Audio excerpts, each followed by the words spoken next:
Friends, welcome back to MYA, My Yoga Audio. I'm your host, Megan Morgan, and we are back today with a landmark episode, episode 50.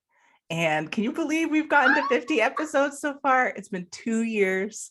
And so we're celebrating our 50th anniversary with a very, very special guest. I have Janice Angela Burt with us today. Some of you may know her in the popular community as Spanish Janice. She also teaches yoga classes in Spanish at times. So she's a yoga teacher. She's a motivational speaker. She's an author. She's a mom. She's a loving partner. She travels the world, and she's here to share all of her exciting adventures with us and her most recent book, Breaking the People-Pleasing Habit. Janice, welcome. Thank you so much for coming on to the show today. Thank you, Megan. Oh my goodness, just listening to you do that intro, I'm like, I know why she has a podcast now. Your voice is lovely. And yeah, I'm so excited to be here. And I hope you know that I just love and adore you and everything that you do and put out in the community and just who you are. So thank you for having me on. Oh, you're so welcome. And I know you do this too. I start to tear up sometimes talking with you. And I think it's a result of you doing the same thing, whether we're talking virtually or in person. Both of us are very in touch with our emotions and are usually not afraid to let tears come or be sad, be happy, be angry.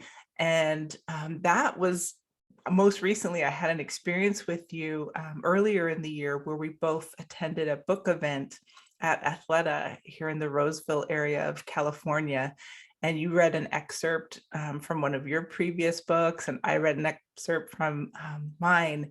And the emotion in that room was palpable. And every single experience I've been through with you, whether it's been on Zoom or in person, has been like that. And people really respond to your authenticity when it comes to that. So I'd love if you tell people more about your experience of who you are right now, because I know you've been on the TEDx stage and you do motivational speaking all around the world. You teach yoga all around the world, but who is Janice right now? What's on your heart? What's on your mind? Well, just as you were saying that, I was thinking how far I've come, I guess, in that, because that was not me, many years ago, maybe even, I think my journey of transformation started about 10 years ago. And so feeling like, oh my gosh, I can show up, I can be authentic, I can speak from the heart, I can allow myself to be fully who I am and not feel like I have to pretend or hide behind this mask of what I think you want me to be, or this person wants me to be, or, trying to people please and do all of that feels so liberating. So to be in this moment right now feels amazing, not because I've arrived anywhere, but just because I have put in some hard work over the last 10 years to truly free myself from that prison of fear and of not good enough, and to just walk into the essence of who I am. So, before I used to apologize profusely for the tears, for the getting choked up, for the whatever it was that was happening at the moment. It was like, oh my gosh, how I'm being seen, I'm gonna melt, and now it's just like, no, this is me, and I just want to show up, and I want to be me, and I want to encourage other people to also step into the fullness of kind of who they are and their authentic voice and share their message and their story with the world. So that's kind of where I'm at right now, which feels amazing and freeing and fun, because I get to show up on an interview like this and not be sweating bullets and stressed out like, am I going to say the right thing? It's like, It just is. And I'm going to show up and we're going to have a great conversation. And that part is lovely. Well, and hot on the heels of that, I remember at the book reading at Athletic, because you and I are comfortable with each other. So even though this is being recorded, the sense of nervousness is lowered because we know one another and we trust one another to be authentic. But when you're in an unfamiliar space, sometimes that can be nerve-wracking, even though you're talking about something that's close to you and personal to you and you love. But I remember you pointing out your nervousness in that moment. Remember when we were at Athleta and you were like, because it's this information and what you're sharing is so vulnerable and there still is that sense. I'm curious if you would be able to expand on what it was like to speak at TED, what it's been like to headline a lot of these events that I've been seeing every time I go on Facebook or on social media. I'm like, oh, she's doing it again. And I think to a lot of people, it's like, oh, I love that for this person, but I could never see myself getting there. How have you walked yourself through each of these stages to get to that next level and wind up on a TED stage and wind up headlining these conferences where you've been a featured speaker? If you could tell us more about that. I would say, because I don't necessarily put my eggs in that basket of the result. It's more just what's in front of me right now. What is the next immediate step that I can take?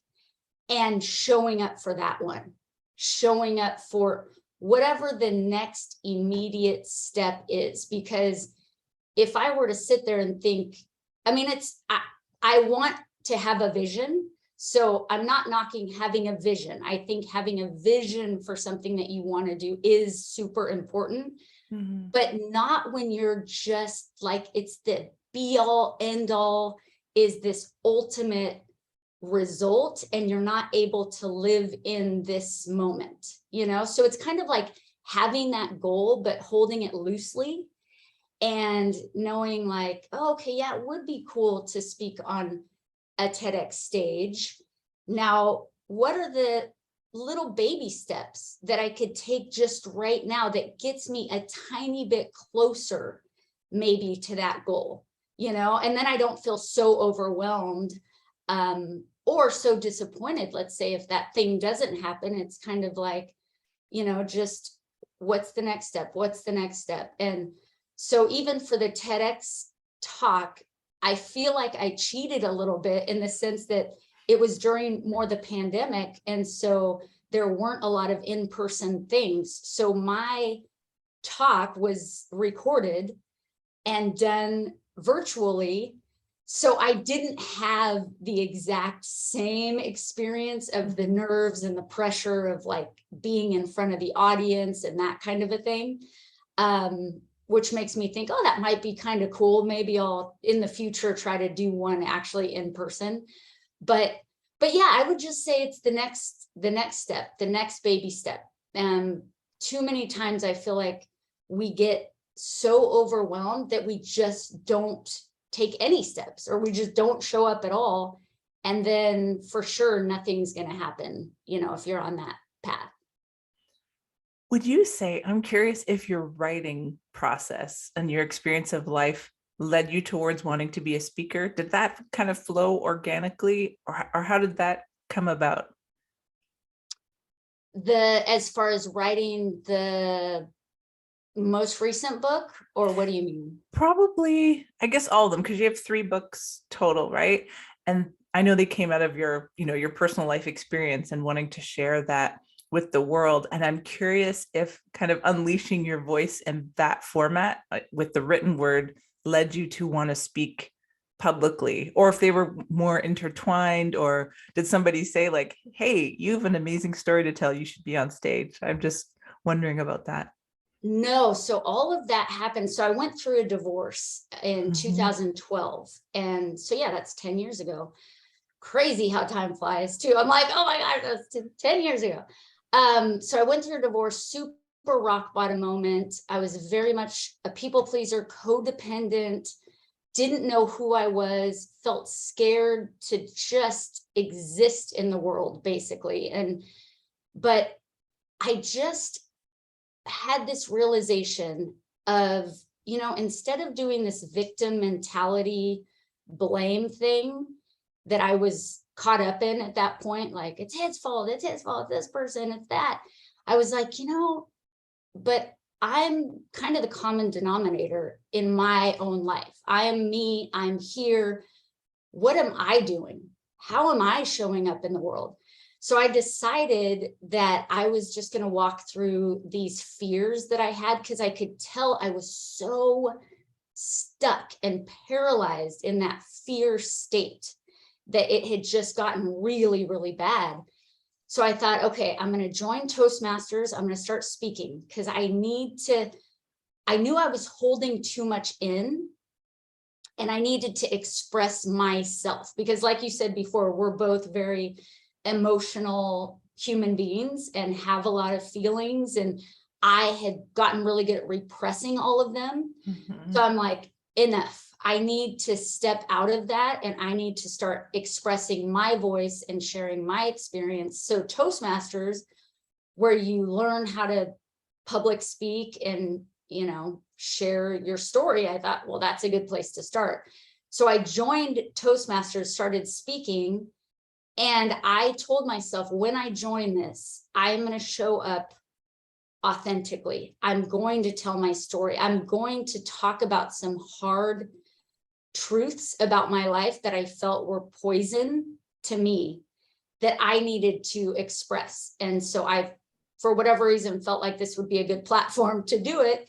And it was a safe environment. There's people there that it's kind of a small-ish group. So I felt safe enough to start sharing. And during that process, I had this realization of how detrimental it had been to not share my voice. And I would encourage other people as well. Just, there's something so powerful about speaking your truth. And I'm not saying everybody has to join Toastmasters and do it on a stage, but seeing a therapist, talking it out loud with a good friend, writing it down, Mhm. the expression of your truth and your story and those painful things it's so important. And it truly did liberate me. So it kind of was hand in hand. I spoke in Toastmasters about my life experience. And I remember the first time speaking about my dad and some things in my past with relating to him. It's scary stuff. You feel like, oh my gosh, how can I say this out loud? And I think even at our book reading experience, I had kind of those fears that show up again. But I can tell you that that was part of liberation for me. Oh, when I think back to that time now, when you say you were going through your divorce in 2012, I moved to Sacramento in the fall of 2013. And that's when I met you, because I met Leo, and it was through Leo Hickman. And I remember him telling me that he was in Toastmasters because we were doing this yoga in the park thing. And that's how I met you, because we were both teaching with him. Is that how you met Leo? Now I'm just curious. That's a side conversation, because I know I he know was involved. how the heck did I meet Leo? By the way, amazing man. It had to have been through some type of networking or Toastmasters events, but I cannot remember exactly where it was that I met him. But I do know when I turned 40, I decided on my 40th birthday, I was going to put on a self-love event. So I gathered some speakers, and I think we donated whatever money for the entrance fee to a yoga group. And I had Leo was one of the speakers that came in and spoke at this self-love event that I did when I was, so about 5 years ago. But it's amazing the people too that you meet when you are walking in alignment with where you are, where you feel, like led or directed. When you're going down that path, it's like, oh my gosh, these people just fall into your life that are like-minded and kind of on the same path. And it's pretty cool. Yeah. When I think about that timing, you two were some of the very first people that I met in Sacramento, like within my first month of moving here. And that will be 9 years ago this fall. I know I can't get over it, but I'm thinking, wow, I had no idea at that time what you were going through personally. I just knew what I was experiencing of you as a person in that moment. I'm like, wow, like, people use this phrase a lot, but I do really mean it when I say like you light up a room. Like it's very obvious that you're engaged when you speak with somebody. You're like looking them in the eye and you're smiling from ear to ear. And I don't think there's a person in the world who doesn't appreciate being looked at and treated that way. And you have that for everyone. It's not just for me, right? Even when we're in group settings, I see you speaking with people and you're like looking at them or holding their hand or like talking to them really intently. And there's such a genuineness and authenticness to that. I just want to take a moment to thank you for modeling that example of love, like true human connection for people. And you've been like that since day one.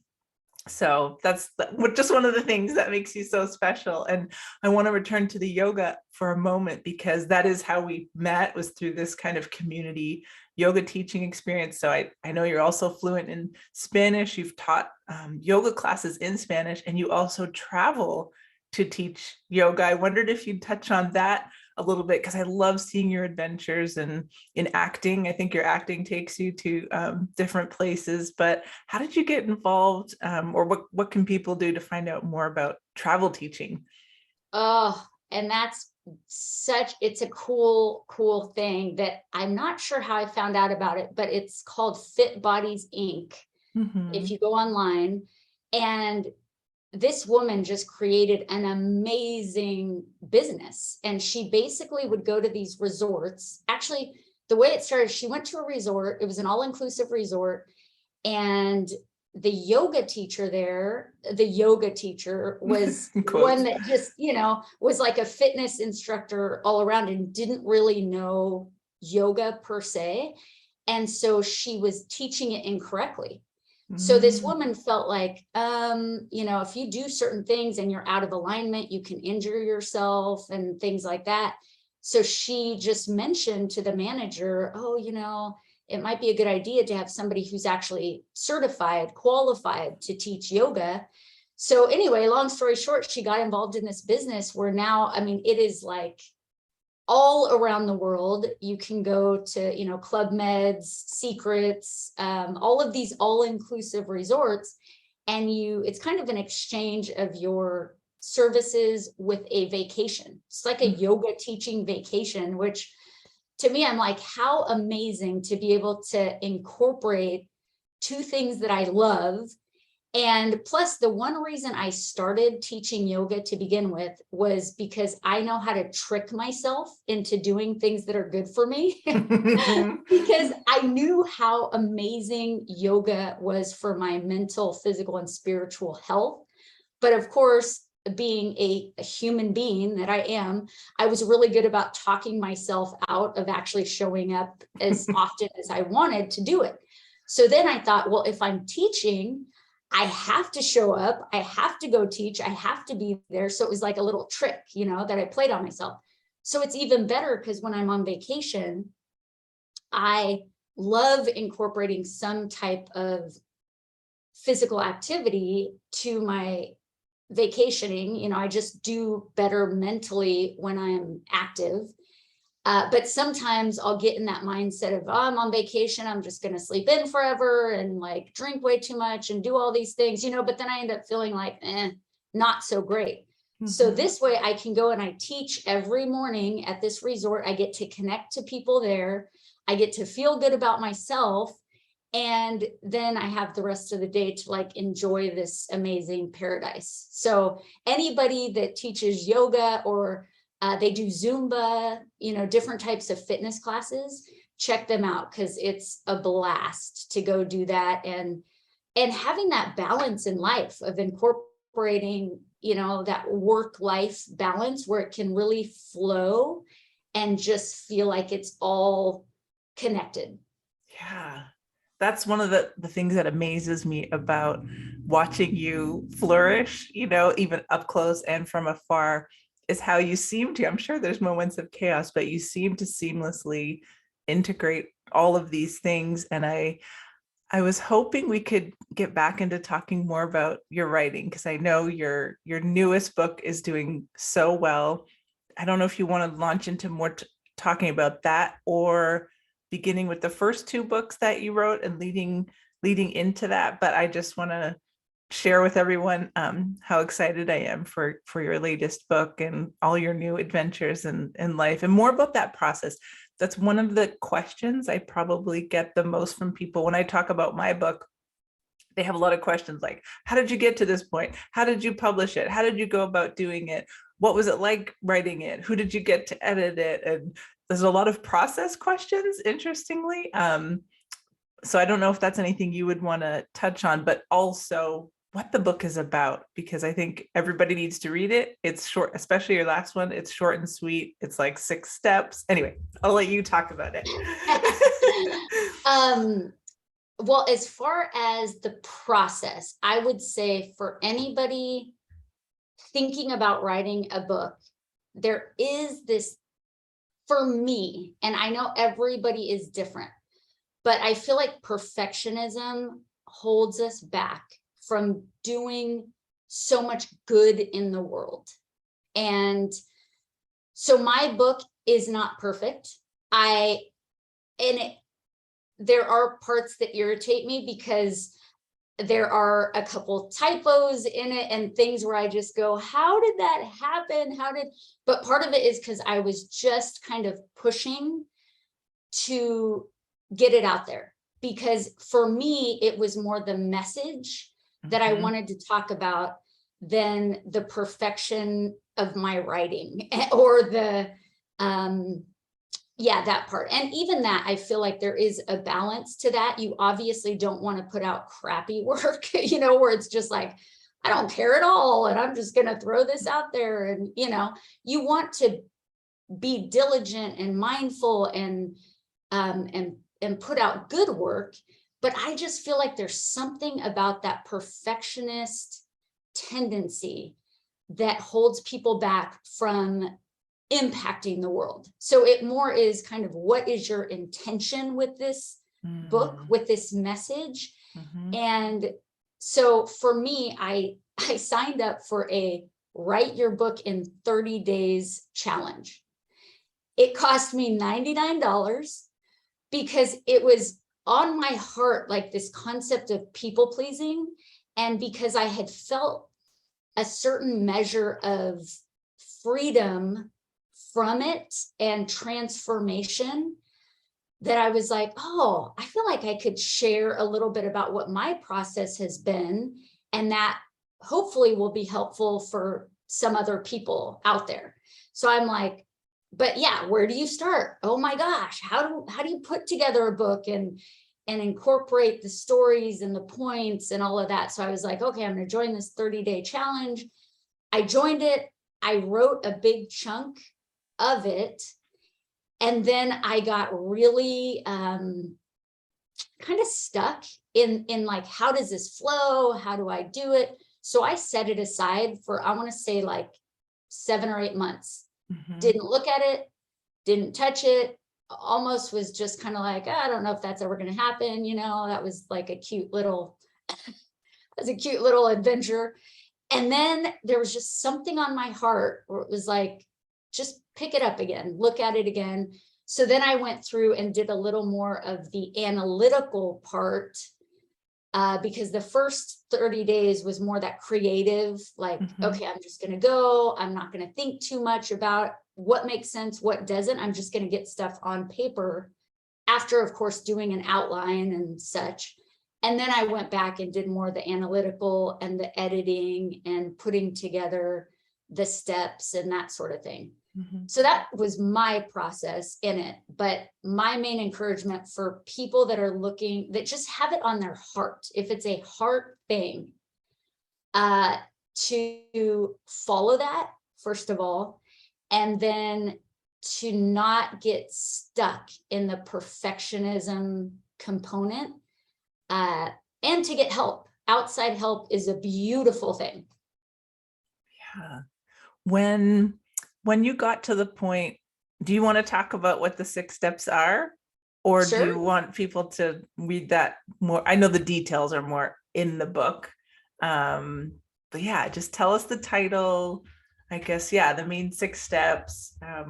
And what was the impetus that helped you? Because I'm not saying that they're right or wrong. I think they're brilliant. But I'm curious what led you to this. What's the feedback been? Because I know you've hosted a couple of like virtual and in-person events. Like, what's the feedback been to the book so far? I mean, fairly good, because it is one of those books. It's called Kicking the People-Pleasing Habit, a 6-step approach.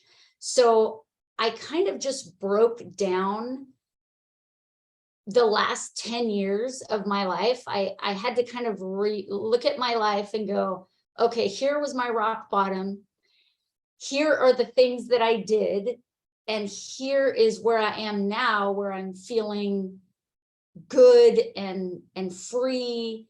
And I'm still learning every day. You know, I'll catch myself people pleasing, saying yes when I don't really want to, and then being like, oh, that's interesting. You know, without that judgment or being critical on myself, just like, interesting, I did that. Let me think about that.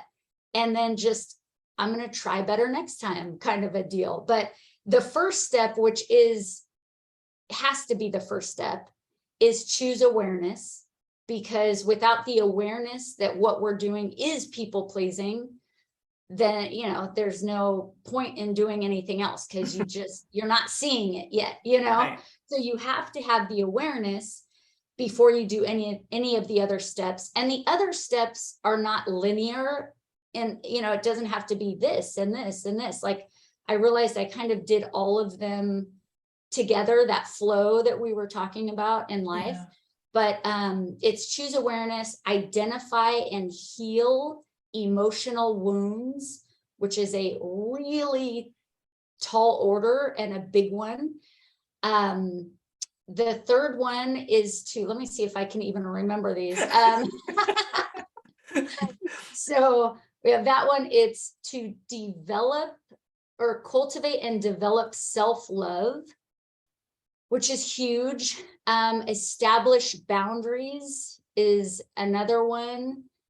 To decide and do. So that's the action.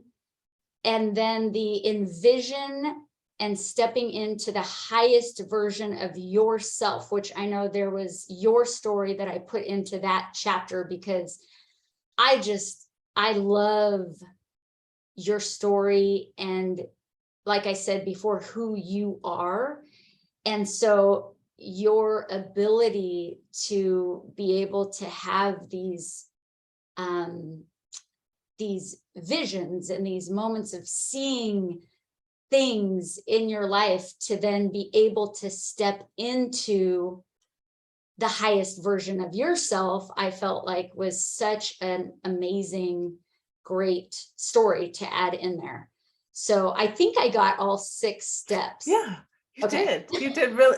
And I was so honored again that you had reached out to ask me about that, because I know your book was really a collaborative effort in some senses. I mean, you wrote it obviously, and it was your ideas, but you reached out to people in your life that you thought had a story to share that could sort of example the point you were trying to make, which I know for my brain, that helps me learn so much if I have an example to go by, because sometimes these concepts can seem really abstract, or you can't picture yourself in that situation, and hearing somebody else's story, for me anyway, always drives the point home better. And something I've been hearing a lot about, both from you and another guest who's been on the show a year and a half ago now, Quinn Yamamoto, she talks a lot, both of you talk a lot about codependency. And that was something I had, honestly, I don't think I'd ever even heard of it before, but in relationship to people pleasing, and you bring it up in your book and you bring it up when you talk live. I wonder if you'd maybe talk about that a little bit more for listeners, because I know it was something I've not been aware of. I didn't know what it was before the last year. And it Oh, seems interesting. related. It seems related. Yes. Oh, absolutely. It's this loss of self.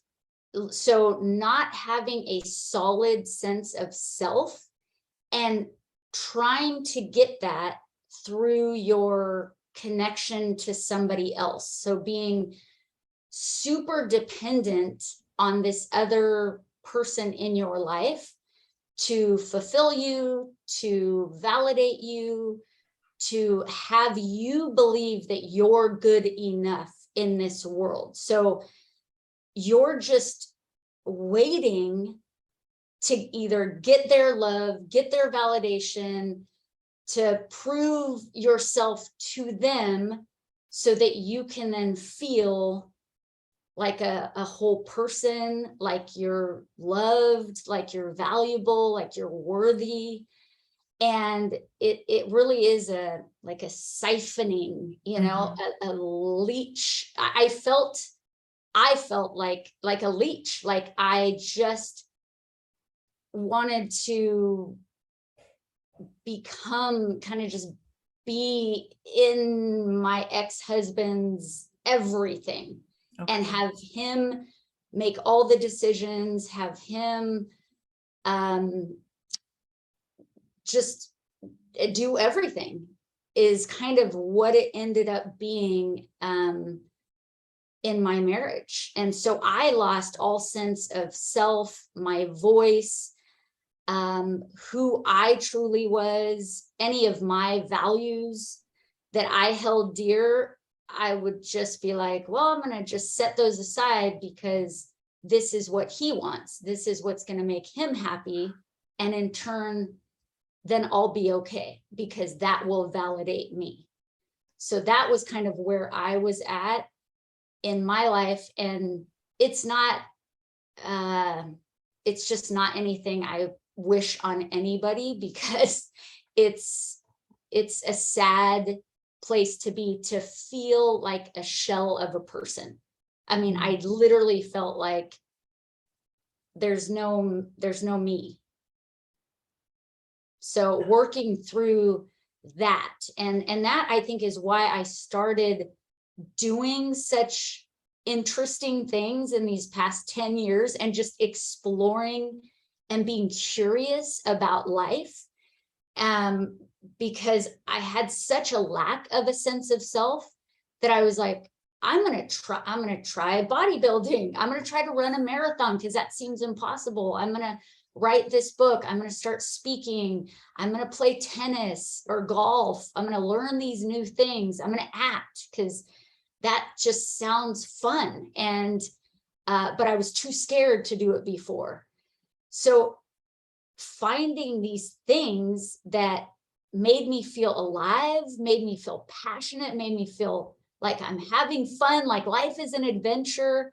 Oh my gosh, that's so fulfilling. And then when I am in a relationship now with somebody else, I can show up for who I am, like, hey, this is me. These are the things I like to do. These are the things I absolutely do not like to do and I don't accept.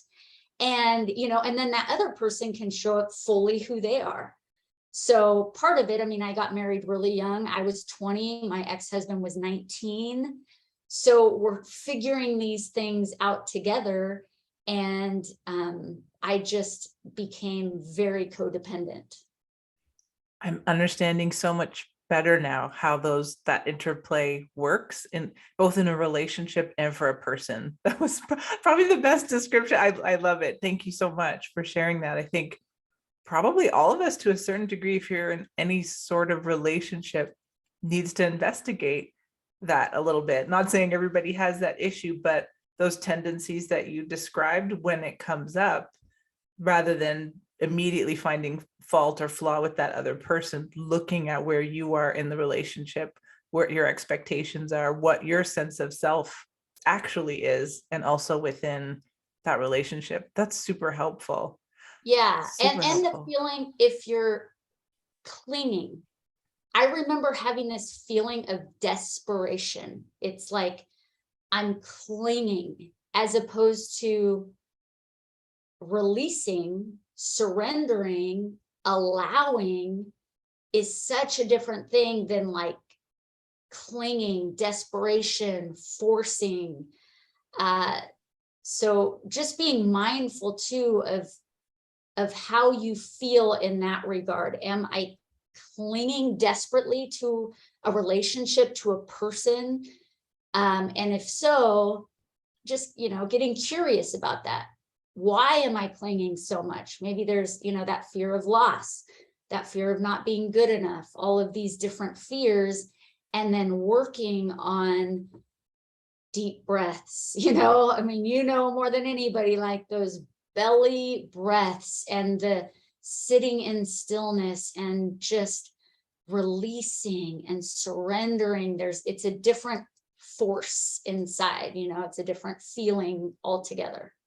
That brings me back to, we talk about, concepts of yoga, anything that whatever you cling to is just going to run further away from you, whether it's a goal, right? Like if you have a vision, how we first started this conversation about becoming a public speaker, and you're like, don't be too attached to the results. Just be like, hey, this is something that'd be interesting to try. Why don't I throw my hat in the ring? Why don't I take these small baby steps towards getting there, instead of being like, I want to be a TEDx speaker and I'm going to just like run everybody over with my car to make sure that I get in there. There's a very different approach to doing that than just, taking these little bits of progress at a time and allowing things to unfold. And it's so hard because I know in our like go world, and you can get your book on Amazon in like 2 days, right? Which is a great thing for being able to access something that's going to help somebody.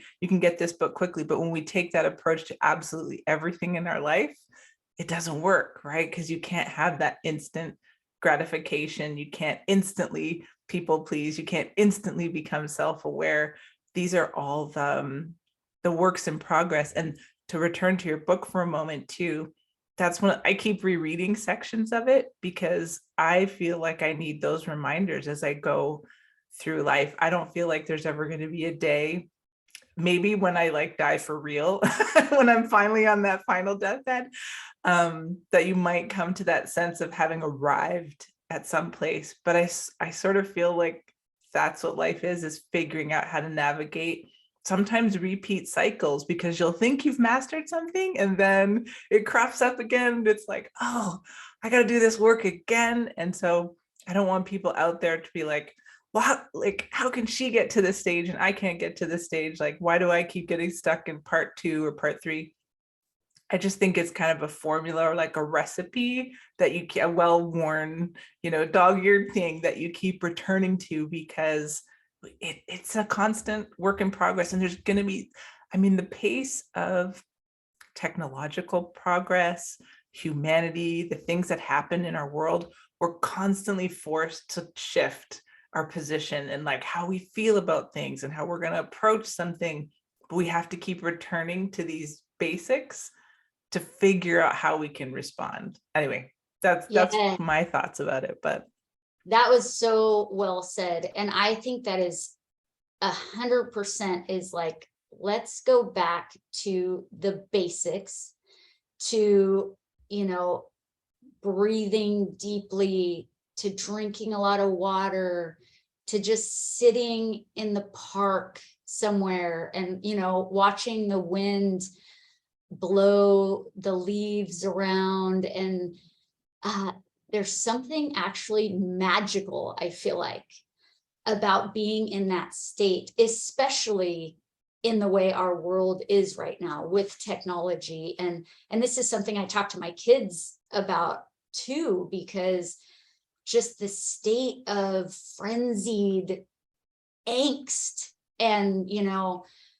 comparison and striving and forcing and trying to be like, and there's so much of that now that we're just inundated with, that just taking those times to ourselves in nature, turning everything off and being present sometimes is becoming very rare, I guess. And so maybe we just have to keep doing it ourselves, and then speaking it out as far as like, this is a little bit of a solution to that just feeling of go, go, go, and or just the depression, the anxiety, the those types of states of mind that I know a lot of people are struggling with and suffering nowadays.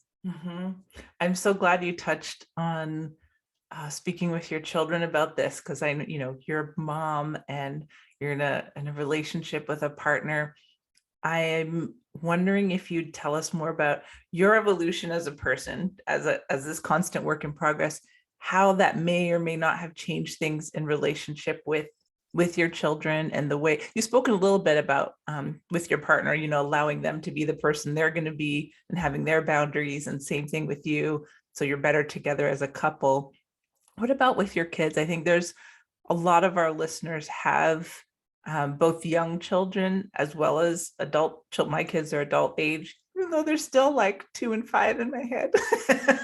But I think parents everywhere are kind of like, how does that fit in your evolution? How is that reflected in your relationship with your children? What questions do they ask you? What kind of landmark moments have you or not seen? Have you seen or not seen in your relationship with them? Good question. So my kids are 18 and 20, which, like you're Okay. saying, is crazy. I'm like, they're adults. What the heck just happened? I don't even know. But I would say it's not even so much anything that they say. It's more how I am showing up with them now. Is I came from a house where there wasn't a whole lot of presence. That's the best way to put it, of presence.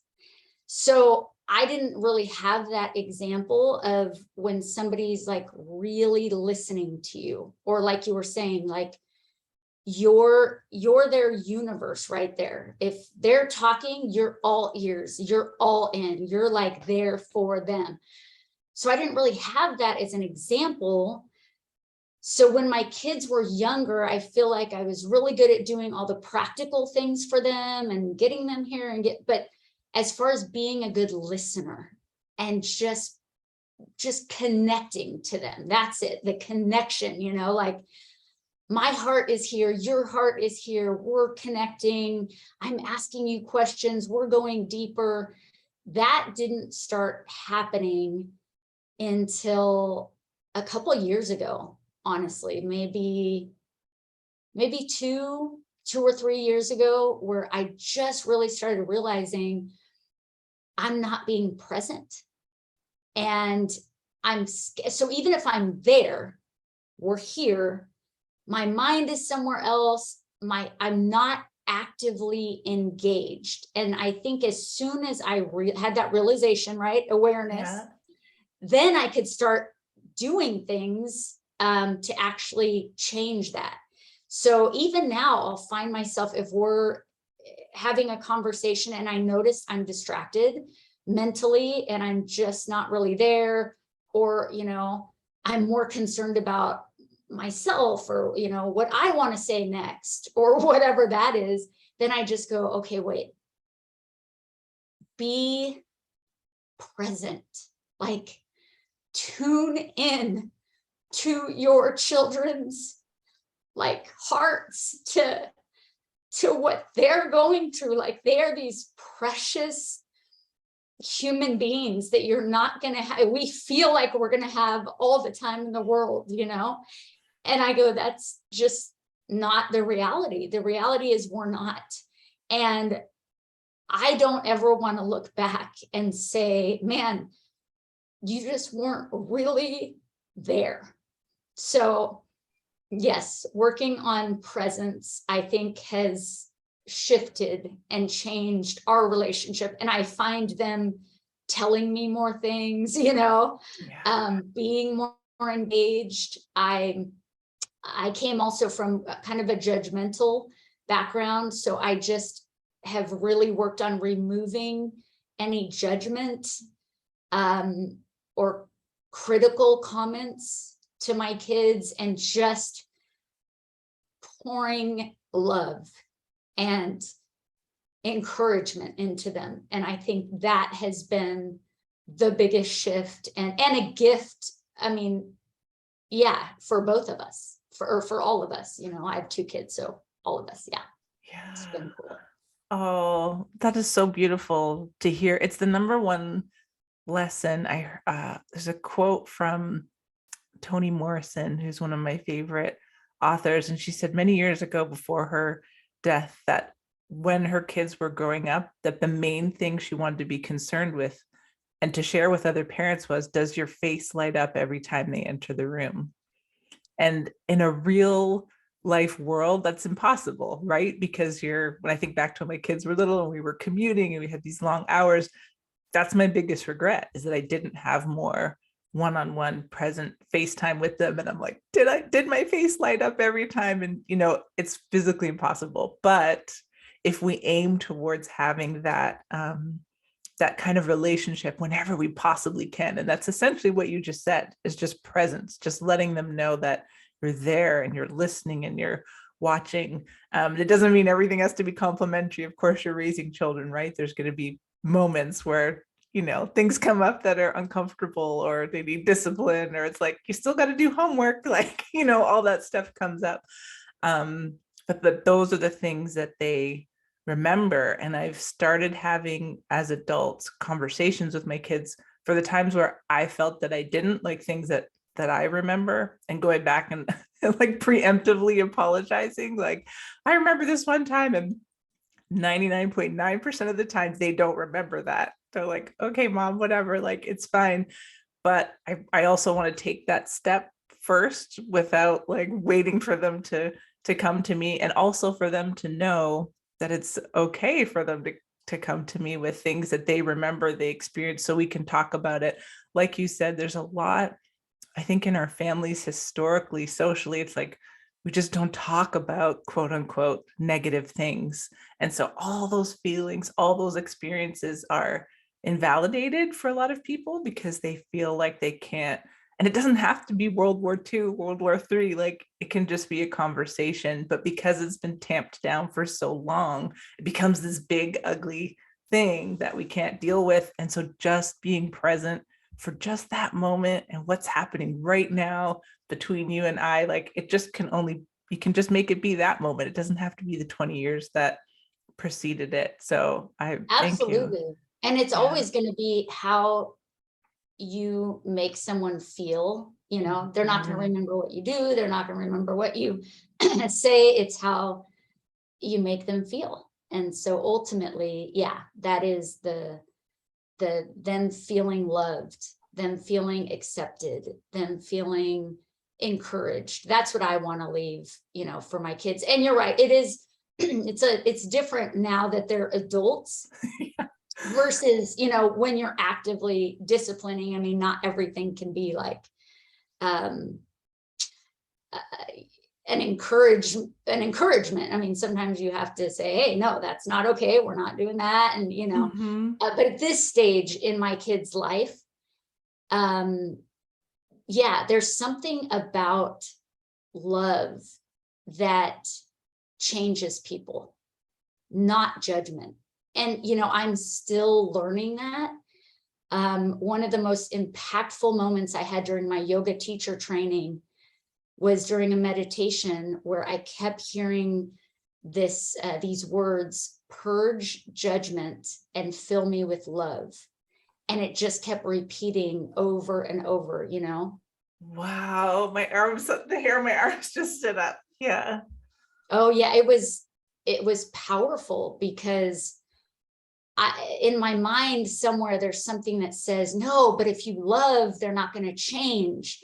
If you love, they're going to keep doing these things that are bad for them. And they're going to, you know, and it's like, no, if you love, people change, people transform, people, it's like a life vest, like a safety harness. It's the answer. I mean, for words don't even come to me, but I know just from personal experience that the judgment that I've experienced and also that I've given has not been helpful. It's been when I am loved, that the unconditional, beautiful, accepting love that has made me want to change and transform and show up more authentically and more in alignment with who I truly am. I love that. Yesterday, I was on a phone call with someone I'm working with who was walking around downtown San Francisco, walking their dog while we were having this conversation. And big cities being what they are, and San Francisco in particular, they passed a person in the middle of a confrontation. And you know how phones can be sometimes, where even though the person wasn't talking to him or into his phone, it was like they were. So we're in the middle of conversation, and all of a sudden I hear somebody, I mean, screaming, swearing, I was like, what is happening? I thought he was being attacked. I had this moment where I wasn't sure if I should hang up and call 911. And he said, holy moly, yeah, that was intense. Yeah, I just passed this altercation on the street. I was like, are you okay? Like, were they talking to you? He said, no, it's outside of me. He said, it's becoming more common. And he said, but he said, I can see clearly it's because they're in so much pain. That person was in so much pain, and they were just lashing out at this other person so that the public around them would recognize, and somebody would pay attention, and somebody would do something, even if it was just a look. He had this profound realization, even in that moment where it felt like, he could be in danger or, be getting in the middle of something violent. He could still see that it was just like, this is a person in pain. And I was just so blown away, because I feel like that's all of us in some way, shape, or form. We're trying to work through our pain, and it may be not done in the best of ways sometimes, but we're handling it in the best way that we've got. And I sort of feel like your book, for as many people, I know it's available on Amazon, right? Right. I feel like those steps, just taking it one at a time, is a way for people to process, acknowledge and process and work through their pain in the best way that they possibly can, one step at a time. And that there may be no gate of ultimate arrival, but like, you can take these steps to be more present every day, even in your own life, right? Like, starting with showing up in your own life and controlling what you do and how you respond. And I know there's extenuating circumstances for many people who are in different life situations than we are, that may make that more challenging. But I think you've done an incredible job of highlighting where we all can start, regardless of where you are in life. So I want to thank you for that. I feel like your book and you as a person are just such an immense public service, and more people need to be aware of the work you're doing and the things that are available to them that don't have to cost, thousands of dollars. And, if you can get to therapy, that's amazing. If you can take some yoga classes, that's amazing. But there's somewhere for everyone to start.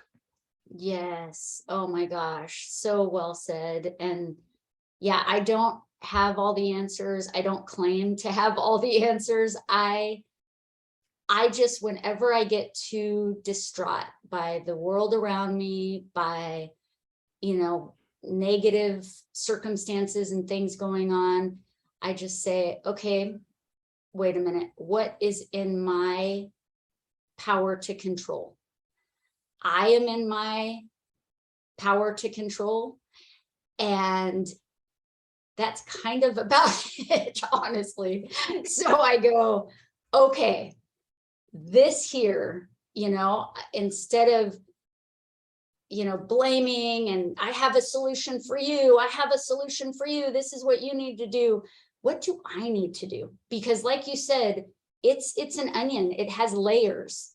And, I can peel back several layers, and there's going to be other layers, and I'm going to feel stuck in certain areas. I'm going to feel maybe, hatred in certain areas, judgment, all of these things. And that is my mission in life, is just to keep bringing the focus back here, back to me. What can I do? How can I show up bigger? How can I love more authentically and genuinely? And that's what helps me in this world that we're living in, because it is overwhelming, and there's so much going on that's negative and sad and horrible, like some horrific things. Yeah. So whenever I get too distraught by that, I just come back. I do what I need to do, and then hopefully from that self-love that I'm working on internally, then it's not forced. There's just an abundance of it for the world, for those people that cross my path. So that's kind of the way I am working on showing up in the world. Yeah. And it's truly a gift then when people can witness that, experience that, right? Even if they're not in the place in their life to be like that, it changes something. I truly believe it does, to be in the presence of someone like you. I'm curious if there's anything you have going on where, like, if you're teaching any upcoming classes, or if you're speaking about your book, or if you have any speaking engagements or travel tours where people can engage with you, and where are the best places for people to find your book and to learn more about you and to connect with the work that you do? Yay, absolutely. So one event that is coming up that I'm really excited about, it's called the Go All In Fest. So I'm one of like 20 speakers, and it's in Phoenix, Arizona. It's going to be a one-day conference led by a woman. Her name is Nim Stant, and she's amazing. You would love her. She also teaches yoga, and she's a TEDx speaker. She's really just an incredible human being, which is the reason I wanted to be a part of this particular event. So that's in November. And then I'm subbing at a couple local places here in Sacramento as far as yoga goes, but nothing's set. The book is on Amazon, and then you could find me at janiceburt.com or SpanishJanice.com. And I can't get rid of the Spanish Janice. It's just like me, I love that name. So even though not everything I do is in Spanish, some of my identity definitely is wrapped up into Spanish and, Mexico, the language, Latin America, all of that. I love. So yeah, that's where you guys can find me. And I just, again, want to say, Megan, I wish I could be in your space more and do more things with you, because I love you and how you show up and how you impact and your work ethic, everything. It's very inspiring, encouraging. It makes me feel less alone in this journey of life, just to have you in it. So yes, I soak up like these treasured moments where we can see each other and do stuff. I'm like, it's water to my soul, Oh, I feel the same way. I've been thinking about this all week, and I've wanted to have you on the podcast forever. Like since I started it. When I started, I made a list of everybody, and I had over 100 people on the list. And the guy you were on there, and the guy I was working with was like, oh, usually people I work with, they struggle to come up. And I said, oh no, I like Leo as well. We've connected. We just haven't found a time yet to get him on here, but there's just so many amazing people in this world to connect with. And you are so one of them. And I feel that and mean that from my heart. So same back at you, sister. Thank you so much for being here today and for all you do. So listeners, please share this conversation if it's impacted you, or if you think it will impact somebody in your life who needs to hear more about what Janice is talking about. She's got a great YouTube channel as well as her websites, and she's on all the social media channels, and you'll probably see her at a public speaking event near you very soon. I will post all the links to her channels in the show notes for this episode, and we'll be posting on my.yoga.audio on Instagram, as well as on our website at myyogaaudio.com with all those links as well. So in the meantime, everybody, it's always a great time for your mind and your body to be on the mat. Thanks for being here with Janice and I on My Yoga Audio.